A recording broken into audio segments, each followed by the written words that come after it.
what's the feeling, mate, I guess, in New Zealand at the moment around Razor's recruiting mission, if you like, and just where this eligibility piece might land? Yeah, it's an interesting one, and Razor's been beating this drum, like you say, really since he sort of came into that job and signed that contract last year.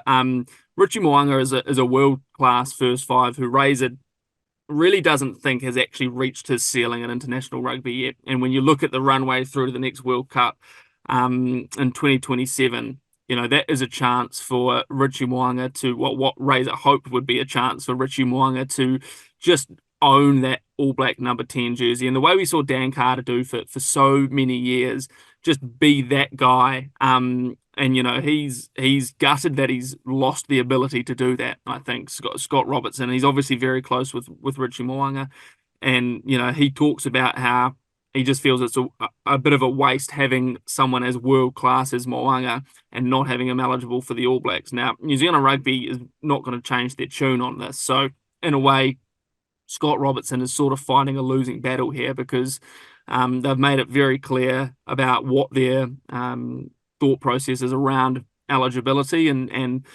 players who have served the All Black jersey well are rewarded with these sabbaticals up to Japan, like what Artie and Bowden and Sam Cane are on at the moment, who will all come back and still be eligible for the All Blacks. So, you can go up to Japan, you can make your big money, and you can still be eligible for the All Blacks. That's New Zealand Rugby's way of rewarding those guys who have given a lot to the black jersey.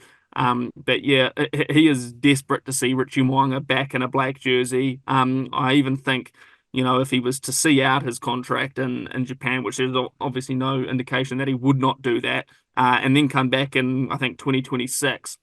I think Scott Robertson's still hopeful that even then there might be enough time to embed him back into Super Rugby, get a few more tests under his belt, and he can still be the All Blacks first five at the 2027 World Cup. Now, whether that comes to fruition, nobody knows. But yeah, certainly, I think he feels like Richie Mo'unga hasn't quite reached his ceiling in international rugby yet. And on the Sam Whitelock issue, that's a really interesting one. That's kind of divided opinion over these ways because he has been such a great servant of All Black rugby, but he's 36 years old.